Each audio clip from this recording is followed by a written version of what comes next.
ഏറ്റവും പ്രിയപ്പെട്ട അധ്യക്ഷൻ Shri S Pradeep Kumar, general secretary Shri Naushad, ബഹുമാനിയായ നമ്മുടെ മന്ത്രി ശ്രീമതി കെ തുളസി, ശ്രീ മണക്കാട് സുരേഷ്, ശ്രീ ജി സുബോധൻ,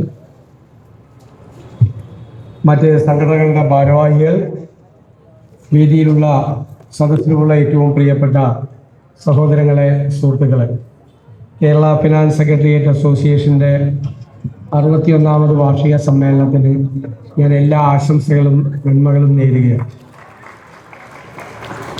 നമുക്കറിയാം, എന്നേക്കാൾ നന്നായി കേരളം ഏത് ഘട്ടത്തിലൂടെയാണ് കടന്നു പോകുന്നത് എന്ന് ഏറ്റവും നന്നായി അറിയാവുന്നവരാണ് വേദിയിലിരിക്കുന്നവരും സദസ്സിലിരിക്കുന്നത്. നമ്മുടെ സംസ്ഥാനത്തിൻ്റെ ചരിത്രത്തിൽ സംസ്ഥാനം ഇതുവരെ കാണാത്ത വലിയ കാണാക്കയത്തിലേക്ക് കേരളത്തിനെ ചവിട്ടി താഴ്ത്തി ഒരു ഗവൺമെന്റ് 10 വർഷം ഭരണം പൂർത്തിയാക്കി. കടം ഇങ്ങനെ പെരുകിയാണ്. ഞാൻ എല്ലാത്തിൻ്റെയും വിശദാംശങ്ങൾ പറയുന്നില്ല, നിങ്ങൾക്കറിയാം. 87,000 കോടി രൂപ കടമുണ്ട്. ഏത് ഇമ്മീഡിയറ്റ് ആയിട്ട് കൊടുക്കേണ്ട കടം, മറ്റേത് വേറെ 5,07,000 കോടി വേറെ, 87,000 കോടി കൊടുക്കണം. അതുകൂടാതെ കിഫ്ബിയിൽ പ്രഖ്യാപിച്ചിരിക്കുന്ന പദ്ധതികളുടെ 35,000 കോടി. ധനകാര്യമന്ത്രി ഒരു ബജറ്റ് പ്രഖ്യാപിച്ചിട്ട് പോയി, പഴയ ധനകാര്യമന്ത്രി 35,000 കോടി രൂപയുടെ പ്ലാൻ. അപ്പൊ നമ്മൾ വരുമ്പോൾ പുതിയ റിവൈസ്ഡ് ബജറ്റ് അവതരിപ്പിക്കണം. ഞാൻ വിചാരിച്ചു കുറച്ചുകൂടി പ്ലാൻ കൂട്ടാം എന്നൊക്കെ കരുതിയാണ് ഞാൻ വന്നത്. ഞാൻ നോക്കുമ്പോൾ ഈ 35,000 കോടിയിൽ 20,500 കോടി ഇല്ല. ഊഹത്തിലാണ് പ്ലാൻ ഉണ്ടാക്കിയത്. ഒരു ഊഹം റവന്യൂ ഡെഫിസിറ്റ് ഗ്രാന്റ് കഴിഞ്ഞ 5 കൊല്ലം കിട്ടിയവർ 55,000 കോടി കിട്ടി. ആ 16ാം ധനകാര്യ കമ്മീഷന്റെ ഗ്രാന്റ് കിട്ടും. അതൊരു 14,000 കോടി ഈ വർഷം കിട്ടും. കണക്കാണ്, അത് പ്ലാനിൽ പെടുത്തിയിരിക്കുകയാണ്, കിട്ടിയേക്കും.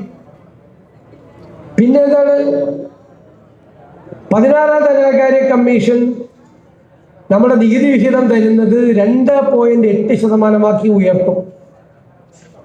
പക്ഷെ അവർ 2.32 തന്നുള്ളൂ. അപ്പോൾ 5,000 കോടി ഇല്ല. പിന്നെ ഇവർ പ്രതീക്ഷിച്ച ഒരു 600 കോടി കൂടി ഇല്ല. 20,500 കോടി രൂപ പഴയ ധനകാര്യ മന്ത്രി ബജറ്റ് പ്രഖ്യാപിച്ച് ഒരു മാസത്തിനുള്ളിൽ അപ്രത്യക്ഷമായിരുന്നു. അപ്പോൾ നമ്മുടെ കയ്യിലുള്ളത് 15,000 കോടിയാണ്. 20,500 കോടി വേറെ കണ്ടെത്തണം. അപ്പൊ പ്ലാൻ കൂട്ടാമെന്ന ഞാൻ ഒരു 5,000 കോടി രൂപ പ്ലാനിൽ കുറച്ചെന്ന് പറഞ്ഞാൽ എത്തിക്കണ്ടേ. എന്നിട്ടും 15,000 കോടി രൂപ കണ്ടെത്തണം. ഈ സ്ഥിതിയാണ്. ഇതെങ്ങനെയാണ് ഇങ്ങനെ പ്ലാൻ പ്രഖ്യാപിക്കുന്നത്? കിട്ടിയേക്കും എന്ന് പറഞ്ഞുകൊണ്ട് ആരെങ്കിലും പ്ലാൻ തയ്യാറാണ്? ഇതുപോലെ കുറെ അബദ്ധങ്ങൾ കഴിഞ്ഞ സർക്കാരിന്റെ കാലത്ത് പറഞ്ഞു. GST വന്നപ്പോൾ 5 വർഷം കോമ്പൻസേഷൻ കിട്ടി. 6ാമത്തെ വർഷം കിട്ടിയിരുന്നെങ്കിൽ ഇത്രയും കിട്ടുമായിരുന്നു, 11,000 കോടി. ഇത് പാർലമെന്റ് പാസ്സാക്കിയ നിയമമാണ് GST. ആ GST നിയമത്തിൽ 5 കൊല്ലമേ കോമ്പൻസേഷൻ ഉള്ളെന്ന് പറഞ്ഞിട്ടുണ്ട്. വാറ്റ് പാസ്സാക്കിയപ്പോഴും അതുപോലെ തന്നെയാണ്, 5 വർഷത്തേക്കായിരുന്നു കോമ്പൻസേഷൻ. GST പാസ്സാക്കിയപ്പോഴും പാർലമെന്റ് പാസ്സാക്കിയ GST നിയമത്തിൽ കൃത്യമായിട്ട് പറയുന്നുണ്ട് 5 കൊല്ലത്തേക്ക് കോമ്പൻസേഷൻ ഉള്ളു. 5 കൊല്ലത്തേക്ക് മാത്രം കോമ്പൻസേഷൻ കിട്ടാൻ പാർലമെന്റ് പാസ്സാക്കിയ നിയമത്തിൽ 6ാമത്തെ കൊല്ലം കിട്ടുമായിരുന്നെങ്കിൽ എന്ന് ആരെങ്കിലും കണക്ക് പറയുന്നു? ഇതായിരുന്നു ഇവരുടെ കണക്ക്. ആ കണക്കാണ് കേരളത്തെ ഈ സ്ഥിതിയിൽ എത്തിച്ചത്. ഇനി കിഫ്ബി, ധനകാര്യ വകുപ്പുമായിട്ടുള്ള എല്ലാ ബന്ധവും വിച്ഛേദിച്ചു. ഈ ധനകാര്യ വകുപ്പ് എവിടെയായിരുന്നു? അപ്പൊ ഈ മന്ത്രിയും ബാക്കിയുള്ള ആള് ധനകാര്യ വകുപ്പിന്റെ ജോലി എന്തായിരുന്നു അറിയാം? നമ്മുടെ കൺസോളിഡേറ്റ് ഫണ്ടിൽ നിന്ന് മോട്ടോർ വെഹിക്കിൾ ടാക്സ് എത്രയാണ് കിട്ടുന്നത്? 2,000 കോടി മുതൽ 3,000, 4,000 കോടിയൊക്കെ കിട്ടും. അത് നേരെ കിഫ്ബിയിലേക്ക് കൊടുക്കുക. എന്നിട്ട് അവര് പിന്നെ അതിന്റെ മീതെ ഒരു കട കൊടുക്കും, കിഫ്ബി. അതിന് ഗവൺമെന്റ് സോവറിൻ ഗ്യാരണ്ടി കൊടുക്കുക. 2ാമത്തെ ജോലി ധനകാര്യ വകുപ്പിന്റെ, സർക്കാരിന്റെ. 3ാമത്തെ ജോലി എന്താ? അവർ കടം വരുത്തി വയ്ക്കുമ്പോൾ എല്ലാ വർഷവും ആ കടം കൂടി വീട്ടുക. വേറെ ഒരു കാര്യത്തിലും ധനകാര്യ വകുപ്പിന്റെ ഒരു അനുമതിയും വേണ്ട. ഇപ്പോ സംസാരിച്ചപ്പോൾ പറഞ്ഞല്ലോ പ്രസിഡന്റ്, ഒരു കാര്യമില്ലായിരുന്നു ധനകാര്യ വകുപ്പിന്. അവിടെ എത്രയൊക്കെയാണ് ശമ്പളം? 4,85,000. കേരളത്തിലെ ചീഫ് ഓഫ് സ്റ്റാഫായ ചീഫ് സെക്രട്ടറിക്ക് 2.5 ലക്ഷത്തിൽ താഴെയാണ്. ഞങ്ങളുടെ ഇന്ന് ശമ്പളം പറയാതിരിക്കണമല്ലോ. അവിടെ 4,80,000, 4,50,000, 3,20,000, 19 പേർക്ക് ഈ ശമ്പളമാണ്. ആരുടെ പൈസയാണ് ഇവർ എടുത്തു കൊടുത്തത്? ആ പലരും പെൻഷൻ മേടിക്കുന്നവരാണ്. അതിന്റെ കൂടെയാണ് ഇത് കൂടി. ഗവൺമെന്റ് ജനങ്ങൾ അടയ്ക്കുന്ന നികുതി പണത്തിൽ നിന്നാണ് ഇത് കൊടുത്തിരിക്കുന്നത്. കോടികൾ ചെലവാണ്. എത്ര പേരെയാണ് സ്റ്റാഫിനെ വെച്ചിരിക്കുന്നതെന്ന് ആർക്കും അറിയില്ല. അതുപോലെയാണ് സീഡിറ്റ്. പരിശോധിച്ചാൽ നമ്മൾ ഞെട്ടിപ്പോവും. ഇവരുടെ പല നടപടിക്രമങ്ങളും കണ്ടു കഴിഞ്ഞാൽ കോടികളാണ് ഖജനാവിൽ നിന്ന് ഉള്ള ചോർച്ച ഉണ്ടായത്. സ്വന്തക്കാരെ കുത്തി നിറയ്ക്കാൻ കേരളം മുഴുവൻ ബാക്ക്ഡോർ എൻട്രി. ആയിരക്കണക്കിന് കോടി രൂപയാണ് അതിലൂടെ നഷ്ടമായത്. പല സ്ഥലത്തും നോക്കിയപ്പോൾ ഈ ആളെ പോലും ആവശ്യമില്ല. എല്ലാ മിഷനിലും കുത്തി നിറച്ചിരിക്കുന്ന ആളുകൾ. ആ മിഷൻ, ഈ മിഷൻ എല്ലാ ദിവസവും ഓരോ മിഷൻ ഉണ്ടാക്കി ഈ സ്വന്തക്കാരെ പിൻവാതിലൂടെ നിയമിക്കാൻ വേണ്ടിയിട്ടുള്ള സ്ഥലമായിരുന്നു ഇത് മുഴുവൻ. അങ്ങനെയാണ് കേരളത്തെ ഇവര് തകർത്ത് തരിപ്പണമാക്കിയത്. നമ്മളെന്താ ചെയ്തത്? നമ്മൾ അധികാരത്തിൽ വന്നപ്പോ ഇത്രയും വലിയ ധനപ്രതിസന്ധി, സാമ്പത്തിക പ്രതിസന്ധി നമ്മുടെ മുമ്പിൽ കണ്ടു. സാധാരണ ഏത് ഗവൺമെന്റും ചെയ്യുന്ന എന്താ? ടാക്സ് കൂട്ടും. ടാക്സ് കൂട്ടുന്നതല്ല വരുമാനം വർദ്ധിപ്പിക്കാനുള്ള മാർഗം എന്നാണ് നമ്മുടെ വിലയിരുത്തൽ. ഈ ഗവൺമെന്റ് മോട്ടോർ വെഹിക്കിൾ സെസ് വർദ്ധിപ്പിച്ചു. പെട്രോളിയം സെസ് 2 കൊല്ലം മുമ്പാണ് അല്ലേ? അപ്പൊ ഞാൻ നിയമസഭയിൽ പറഞ്ഞു, നിങ്ങൾ ചെയ്യരുത്, അപകടമാണ്. കാരണം ഇപ്പൊ തന്നെ പെട്രോളിയം ഉൽപ്പന്നങ്ങളുടെ വില കേരളത്തിൽ കൂടുതലാണ് മറ്റ് സംസ്ഥാനങ്ങളേക്ക്. നമ്മൾ ഡീസലും പെട്രോളും അടിക്കുന്നതിനേക്കാൾ കൂടുതൽ ബൾക്കായിട്ട് ഇത് പോകുന്നത് ഈ സാധനങ്ങളുമായി. കൺസ്യൂമർ സ്റ്റേറ്റ് ആണ് കേരളം. പുറത്തുനിന്ന് വരുന്ന ട്രക്കുകളാണ്. നിങ്ങൾ ഇവിടെ പൈസ കൂട്ടിയാൽ അവരിവിടെ നിന്ന് അടിക്കില്ല. അവർ അതിർത്തി സംസ്ഥാനങ്ങളിൽ നിന്ന് അടിക്കും. മാഹിയിൽ നിന്ന് അടിക്കും, തമിഴ്നാട്ടിൽ നിന്ന് അടിക്കും, കർണാടകത്തിൽ നിന്ന് അടിക്കും. അതുകൊണ്ട് നിങ്ങൾ ചെയ്യരുത്. ഞാൻ അത് നോക്കി കളിയാക്കുകയും ചെയ്തു, എന്നെ പരിഹസിക്കുകയും ചെയ്തു. ഇത് കുറയുമെന്ന് പറഞ്ഞത്. പിറ്റേ വർഷം ഞാൻ നിയമസഭയിൽ കണക്ക് ഹാജരാക്കി. 1.5 കോടി ലിറ്ററിന്റെ കൺസംഷൻ കുറഞ്ഞു. അപ്പൊ നികുതി കൂട്ടിയപ്പോൾ കൂട്ടിയ നികുതി കിട്ടിയില്ല എന്നുള്ളത് പോട്ടെ, യഥാർത്ഥത്തിൽ കിട്ടേണ്ട ഒരു നികുതിയുണ്ട് പെട്രോളിയത്തിന്റെ, അതുകൂടി പോയി. കോടികളുടെ നഷ്ടം വന്നു. അപ്പൊ ടാക്സ് കൂട്ടുക എന്നതല്ല വരുമാനം വർദ്ധിപ്പിക്കാനുള്ള മാർഗം. നമ്മൾ പറഞ്ഞു കൃത്യമായ ധനകാര്യ മാനേജ്മെന്റ് ഉണ്ടാവും. അനാവശ്യമായ ഒരു പണം ചെലവാക്കാതിരിക്കാൻ കണ്ണിൽ എണ്ണ ഒഴിച്ച് ശ്രദ്ധിക്കും. ചിലപ്പോൾ അവിടെ ഇവിടെയൊക്കെ കാണും. കണ്ടാൽ ശ്രദ്ധയിൽപ്പെട്ടാൽ കൃത്യമായ നടപടി സ്വീകരിക്കും. ഒരു സംശയം വേണ്ട. ആ ജനങ്ങളുടെ നികുതി പണമാണ് എന്നുള്ള ബോധം ഈ സർക്കാരിൽ ഉണ്ടാകും എന്നാണ് ഞങ്ങളുടെ ഉറപ്പ്. ജനങ്ങൾ, പാവപ്പെട്ടവരടക്കം കൊടുക്കുന്ന നികുതി പണം അത് തോന്നിയതുപോലെ ഉപയോഗിക്കാൻ ഒരാളെയും സമ്മതിക്കില്ല. ഒരാളെയും സമ്മതിക്കില്ല. ആദ്യം അതിനുള്ള കൃത്യമായ ഫിനാൻസ് മാനേജ്മെന്റ്, ചെലവ് ചുരുക്കാൻ വേണ്ടിയിട്ടുള്ള സംവിധാനങ്ങൾ, ആരുടെ ആനുകൂല്യങ്ങൾ വെട്ടിച്ചുരുക്കിയിട്ടല്ല ചെലവ് ചുരുക്കണം. ചെലവ് ചുരുക്കാൻ ആവശ്യമില്ലാത്ത ചെലവ് ചുരുക്കാൻ. രണ്ടാമത്തെ കാര്യം എന്ന് പറയുന്നത് ഖജനാവിലെ ചോർച്ച അടയ്ക്കണം. നിങ്ങൾ അറിയണം, ഒരു പ്രോജക്റ്റ് 100 കോടി രൂപയുടെ ഒരു പ്രോജക്റ്റ് 1 കൊല്ലം കൊണ്ട് തീർക്കണം. 1 കൊല്ലമായാൽ തീരില്ല, 2 കൊല്ലമായാൽ തീരില്ല, 5 കൊല്ലമായാൽ തീരില്ല, ചിലപ്പോൾ 10 കൊല്ലം പിടിക്കും. അപ്പോൾ 100 കോടി രൂപയുടെ പ്രോജക്റ്റിന് 500 കോടി 1000 കോടിയാവും. ആരുടെ പൈസയാണ് നഷ്ടപ്പെടുന്നത്? ഞാൻ ചോദിക്കട്ടെ, ഒരു സ്വകാര്യ സ്ഥാപനത്തിൽ ഒരു CEO പറയാണ് 1 കൊല്ലം കൊണ്ട് ഈ പ്രോജക്റ്റ് തീർക്കണം എന്ന് പറഞ്ഞാൽ 1 കൊല്ലം കൊണ്ട് ആ പ്രോജക്റ്റ് തീർന്നില്ലെങ്കിൽ അവൻ പുറത്താണ്, കമ്പനിക്ക് പുറത്താ. നമുക്ക് അക്കൗണ്ടബിലിറ്റി ഇല്ല, നമ്മുടെ സംവിധാനങ്ങൾ തെറ്റാണ്, നമ്മുടെ സ്ട്രക്ചർ തെറ്റാണ്. നമുക്ക് ഒരു പ്രൊസീജിയർ ഉണ്ടാകണം, പ്രോട്ടോകോൾ. അതായത് പ്രോജക്റ്റ് ഇംപ്ലിമെന്റേഷൻ ഒരു പ്രോട്ടോകോൾ ഉണ്ടാവും കേരളത്തിൽ. അക്കൗണ്ടബിലിറ്റി ഉണ്ടാവും, വിവിധ ഡിപ്പാർട്ട്മെന്റുകൾ തമ്മിലുള്ള കോർഡിനേഷൻ ഉണ്ടാവും. ഞങ്ങൾ അതിനുള്ള നടപടിക്രമങ്ങൾ ആരംഭിച്ചു. പ്രോജക്റ്റ് മോണിറ്റർ ചെയ്യാനുള്ള സംവിധാനം ഉണ്ടാവും. സർക്കാരിന്റെ ഖജനാവിൽ നിന്ന് കോടികളുടെ ചോർച്ച അടയ്ക്കാൻ വേണ്ടിയിട്ടുള്ള സംവിധാനം ഉണ്ടാവും. നമുക്ക് പിന്നെ വേണ്ടത് സാമ്പത്തിക നടപടികളെ നമ്മൾ സ്റ്റിമുലേറ്റ് ചെയ്യുക എന്നുള്ളതാണ്, ഉത്തേജിപ്പിക്കുക എന്നുള്ളതാണ്. അതിനാദ്യം ഇൻവെസ്റ്റ്മെന്റ് വരണം. ഞാൻ പറഞ്ഞു സ്വകാര്യ ഇൻവെസ്റ്റ്മെന്റ് ഉണ്ടാവും കേരളത്തിൽ. അപ്പൊ തന്നെ പ്രഖ്യാപനം, അയ്യോ ദേ കേരളത്തെ സ്വകാര്യവൽക്കരിക്കുന്നു. നമ്മുടെ ബജറ്റിൽ നിങ്ങളൊക്കെ കണ്ടതല്ലേ ബജറ്റ്, ഒരു വാക്കുണ്ടോ എവിടെയെങ്കിലും ഏതെങ്കിലും സ്ഥാപനം സ്വകാര്യവൽക്കരിക്കുന്നു ഉണ്ടോ? ഒരു വാക്ക് പോലും ഇല്ല. മര്യാദയ്ക്ക് നടത്തണം അതൊക്കെ, ഇല്ലെങ്കിൽ നടപടി എടുക്കും. കാരണം ഈ നികുതിപ്പണം കൊള്ളയടിക്കാൻ വേണ്ടിയിട്ടുള്ള സ്ഥാപനങ്ങളൊന്നും ആയി മാറാൻ പാടില്ല. വർഷങ്ങളായിട്ട് അങ്ങോട്ട് കാശ് കൊടുത്തുകൊണ്ടിരിക്കുകയാണ്.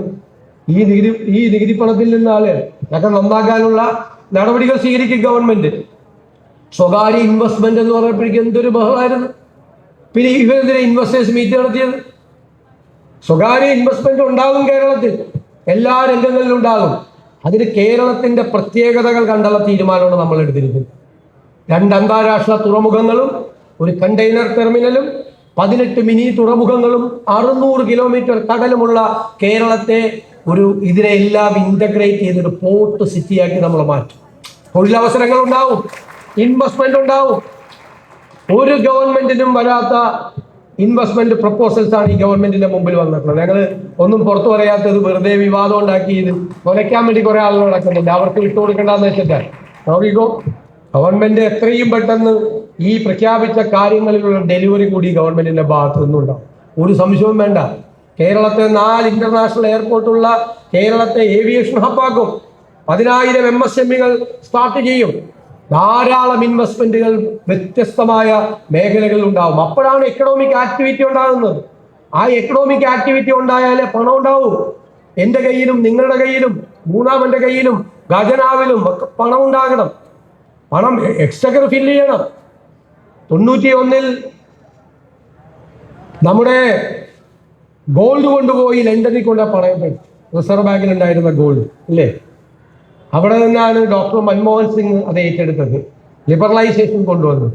പിന്നീട് നമ്മുടെ ഗവൺമെന്റുകൾ അത് തുടർന്നു. എന്താ ചെയ്തത്? അവര് ഖജനാവ് നിറച്ചു, എക്സൈസ് ഡ്യൂട്ടി കൂട്ടി, ഇൻകം ടാക്സ് കൂടി, ടാക്സ് വർദ്ധിച്ചു. ഖജനാവ് നിറഞ്ഞപ്പോൾ ക്ഷേമ പരിപാടികളും വികസന പദ്ധതികളും ആരംഭിച്ചു. അങ്ങനെ ഒരു ഗവൺമെന്റിന് മുമ്പോട്ട് പോകാൻ പറ്റുള്ളൂ. ആരുടെയും ആനുകൂല്യങ്ങൾ ഈ സർക്കാർ വെട്ടിക്കുറയ്ക്കില്ല. നഷ്ടപ്പെട്ട ആനുകൂല്യങ്ങൾ ഓരോ അവസരത്തിലായി തിരിച്ചു തരാനുള്ള ശ്രദ്ധയുണ്ടാവും. DA ഈ സർക്കാർ നിങ്ങൾക്ക് തന്നിരിക്കേണ്ടി ഒരു സംശയം വേണ്ട. നിങ്ങളെ തീരുമാനങ്ങളൊക്കെ ആയിട്ടുണ്ട്. DA തരും, ഒരു സംശയം വേണ്ട. ഇത് തരില്ല. നമ്മുടെ കാലത്തുള്ളത് നമ്മൾ തരും. കുടിശ്ശിക നമ്മൾ പരിശോധിച്ചുകൊണ്ടിരിക്കുകയാണ്. കുടിശ്ശിക കൂടി എങ്ങനെ നൽകാൻ പറ്റുമെന്ന്. ഇപ്പോഴത്തത് നമ്മൾ കൊടുക്കും ഉറപ്പായിട്ട്. ഇമ്മീഡിയറ്റ് ആയിട്ട് തീരുമാനങ്ങൾ ഉണ്ടാവും. ഇപ്പൊ ഇവര് പറയണ കേട്ട് കഴിഞ്ഞാൽ ഇവരുടെ കാലത്ത് ജീവനക്കാരോട് എന്തായിരുന്നു? ഞാൻ ഇങ്ങനെ ഇറക്കിയിരിക്കുന്ന ഒരു നോട്ടീസ് കണ്ട് ഇവിടുത്തെ നിങ്ങളുടെ വേറെ സംഘടന ഇത്രയും തമാശക്കാർ സെക്രട്ടറിയേറ്റിലുണ്ടെന്ന് എനിക്ക് ഇപ്പോഴാണ് മനസ്സിലാവും. എന്തൊരു പൊട്ടി ചിരിച്ചു പോകും നമ്മളത് വായിച്ചു കഴിഞ്ഞാൽ. എന്താ ഇവരുടെ ഒരു തൊലിക്കെട്ടി എന്ന് ആലോചിക്കുന്നത്. ഇത് ഇങ്ങനെ പറയാൻ ഇവരൊക്കെ എവിടെയായിരുന്നു കഴിഞ്ഞ 10 കൊല്ലക്കാലം? മറ്റേതായിരുന്നു പരിപാടി? ഏത് സ്തുതിപാഠക സംഘമായിട്ട് മറ്റേക്ക് പറഞ്ഞ് ചീത്തയാക്കാൻ വേണ്ടിയിട്ട് നടക്കുമായിരുന്നു. എന്നെ അങ്ങനെ ഞാൻ പറഞ്ഞതിന്റെ സ്വഭാവമായി. തിരുവാതിര കളി, കാരണഭൂതൻ, മറ്റത് എന്നൊക്കെ പറഞ്ഞിട്ട് ഞാൻ അതിനൊന്നും വീഴില്ല. ഇതായിരുന്നു പരിപാടി. അത് നടത്തിയിട്ട് ആരെങ്കിലും ഇപ്പൊ സമരം ചെയ്യാൻ ഇറങ്ങിയേക്കുക. സമരം നമ്മളൊന്നും ഇരുന്നേള്ളു. അതിനു മുമ്പ് സമരം ചെയ്യാണ്. എന്തിനാണ്? അവര് ചെയ്യാത്ത കാര്യങ്ങൾ, 10 കൊല്ലം ചെയ്യാത്ത കാര്യങ്ങൾ ഈ 2 മാസത്തിനാണ് നമ്മൾ ചെയ്യാത്തത്. അതിനെ സംഭവിക്കണ്ടേ? പിന്നെ പറയാം സ്ഥലം മാറ്റമൊക്കെ ഉണ്ടാവും. ഞാൻ പണ്ട് പറഞ്ഞിരുന്നല്ലോ നിങ്ങളുടെ യോഗത്തിൽ, പണ്ട് നമ്മളിതൊക്കെ മറന്നു. അധികാരം കിട്ടിക്കഴിയുമ്പോൾ മറന്നു പോകും പഴയതൊക്കെ. നമ്മളൊന്നും മറക്കില്ല. ഓർത്ത് വെച്ചേക്ക്. ആരും ഉപദ്രവിക്കൊന്നുമില്ല. പക്ഷെ സ്ഥലം മാറ്റമൊക്കെ ഉണ്ടാവും. റെഡിയായിട്ടിരുന്നാൽ മതി എല്ലാവരും ആവശ്യത്തിന്. അത്രമാത്രം ഉപദ്രവിക്കപ്പെട്ടവരാണ് നിങ്ങളെല്ലാവരും ഇല്ലേ? പലതരത്തിൽ 10 വർഷം നിരന്തരമായി അവർക്കൊക്കെ സംരക്ഷണം കൊടുക്കും. 10 വർഷം ഉപദ്രവിക്കപ്പെട്ടവർക്ക് സംരക്ഷണം കൊടുക്കും. ഇപ്പൊ മെഡിസപ്പിന്റെ കാര്യം അത് അതിന്റെ ലീഗലായിട്ടുള്ള പരിശോധിക്കാൻ പറഞ്ഞിരിക്കുകയാണ്. നല്ല രീതിയിൽ അത് പരിഷ്കരിക്കും. നല്ല രീതിയിൽ പരിഷ്കരിക്കുന്ന സംശയവും വേണ്ട. ഞങ്ങൾക്ക് ഉറപ്പുണ്ട് ഈ ധനപ്രതിസന്ധിയിൽ നിന്ന് കേരളത്തെ മോചിപ്പിക്കാൻ പറ്റും, ഉറപ്പുണ്ട്. അത് എത്രയും പെട്ടെന്ന് ആകാൻ വേണ്ടിയിട്ടുള്ള നടപടികളുണ്ട്. ഓരോ കാര്യങ്ങൾ മെച്ചപ്പെട്ടു വരുമ്പോഴും അതിനനുസരിച്ചുള്ള കാര്യങ്ങളുണ്ടാവും, സംശയം വേണ്ട. ഇപ്പൊ പറയാം, നമ്മൾ ഇപ്പൊ ലോക്കൽ ബോഡി 3 ഗഡുക്കളായിട്ടാണ് കൊടുക്കണം. നമ്മളിപ്പോ 1-ാം ഗഡു കൊടുക്കേണ്ടതാണ്. 1-ാം ഗഡു പ്രഖ്യാപിച്ചിരുന്നു 2000 കോടി രൂപ. അത് വൈകിയെന്ന് ആരാ പറയണത്? 3-ാം ഗഡു കൊടുക്കാതെ പോയവരാണ് ഈ പറയണത് വൈകിയെന്ന്. സമ്മതിക്കേണ്ടി വരും. 3-ാം ഗഡു കൊടുത്തില്ല. ഈ പണ്ട് കൊടുത്തിരുന്നപ്പോ എപ്പോഴാണ് കൊടുക്കണത്? ജനുവരി ഡിസംബറിൽ കൊടുക്കേണ്ടത് മാർച്ചിൽ കൊടുക്കും. എപ്പോഴാണെന്നറിയാം? പിറ്റേ ദിവസം ട്രഷറി പൂട്ടും. ട്രഷറി അടയ്ക്കണതിന്റെ തലേ ദിവസം. അപ്പൊ ഇനി ബില്ലൊന്നും മാറില്ലല്ലോ. നിങ്ങൾക്കറിയാലോ, കഴിഞ്ഞ സർക്കാരിന്റെ കാലത്ത് കഴിഞ്ഞ വർഷം കൊടുത്തില്ല 3-ാം ഗഡു. അതിന് മുമ്പ് കൊടുത്തത് 3-ാം ഗഡു ലോക്കൽ ബോഡിക്ക് കൊടുത്തിട്ട് പിറ്റേ ദിവസം ട്രഷറി ക്ലോസ് ചെയ്യും. അപ്പൊ ട്രഷറിയിൽ ഇത് ബില്ലൊക്കെ തയ്യാറാക്കി പഞ്ചായത്ത് പ്രസിഡന്റും സെക്രട്ടറിയൊക്കെ റെഡിയാക്കി ചെല്ലുമ്പോൾ ട്രഷറി നേരത്തെ അടച്ചു. സാധാരണ നമ്മുടെയൊക്കെ ഗവൺമെന്റിന്റെ കാലത്ത് 31-ാം തീയതി 1-ാം തീയതി വെളുപ്പിന് വരെ 1-ാം തീയതി വെളുപ്പിന് വരെ ട്രഷറി ഉണ്ടായിരുന്നു. ഇപ്പൊ 22-ാം തീയതി, മാർച്ച് 22-ാം തീയതി 23-ാം തീയതി അടയ്ക്കുമായിരുന്നു. അതായത് ശരി, അവിടെ നിന്നാണ് നമുക്കിതിനെ മെച്ചപ്പെടുത്തി നല്ലതല്ല പരിതാപകരമായ അവസ്ഥയിൽ നിന്ന് കേരളത്തിന്റെ ധനസ്ഥിതിയെ മെച്ചപ്പെടുത്താനുള്ള പ്രതിജ്ഞാബദ്ധമായ നിലപാടുമായിരുന്നു ഗവൺമെന്റ്. അതിന്റെ ഭാഗമാണ് സെക്രട്ടേറിയറ്റ് ജീവനക്കാർ എല്ലാവരും ഒരു ടീമാണ്. നമ്മളെല്ലാവരും ചേർന്നാണ് കേരളത്തെ രക്ഷപ്പെടുത്താനുള്ള പദ്ധതികളുമായി മുന്നോട്ട്. നമ്മൾ ആ മാറ്റം ഉണ്ടാകുന്നതനുസരിച്ച് നിങ്ങളുടെ കാര്യങ്ങൾക്ക് ഘട്ടം ഘട്ടമാണ് പരിഹാരം ഉണ്ടാക്കാനുള്ള നടപടികൾ കൂടി സ്വീകരിക്കും. അല്ലാതെ ഒരാനുകൂല്യവും ഈ സർക്കാർ വെട്ടി കുറയ്ക്കില്ല. ധൈര്യമാണ്. 21,000 കോടി രൂപയിലധികം DA കുടിശ്ശികയുണ്ട് അല്ലേ? 14,000 കോടി രൂപ DR ഉണ്ട്. 35,000 കോടി രൂപ DA കുടിശ്ശികയും DR കുടിശ്ശികയും കൂടി നമ്മുടെ തലയിൽ വെച്ചിട്ടാണ് പോയിരുന്നിട്ട് അത് വേഗം കൊടുക്കാൻ പറയുന്നത്. ഒന്ന് ആലോചിച്ച് നോക്കി. ഇതാണ് സ്ഥിതി. മാറ്റം ഉണ്ടാകും, സ്റ്റേറ്റിന് മാറ്റം ഉണ്ടാകും. അതിന് എല്ലാവരും, എല്ലാ വിഭാഗം ജനങ്ങളും ഒരുമിച്ച് കഠിനാധ്വാനം ചെയ്ത് നമ്മുടെ കേരളത്തെ വരാനിരിക്കുന്ന തലമുറയെ രക്ഷപ്പെടുത്താനുള്ള നടപടികളുമായി മുന്നോട്ട് പോകണം. അതിന് നിങ്ങൾക്ക് വലിയ റോളുണ്ട് എന്ന് മാത്രം വിനയപൂർവ്വം പറഞ്ഞുകൊണ്ട് കേരള ഫിനാൻസ് സെക്രട്ടേറിയറ്റ് അസോസിയേഷന്റെ 61-ാം വാർഷിക സമ്മേളനം ഉദ്ഘാടനം ചെയ്തതായി അറിയിക്കുന്നു.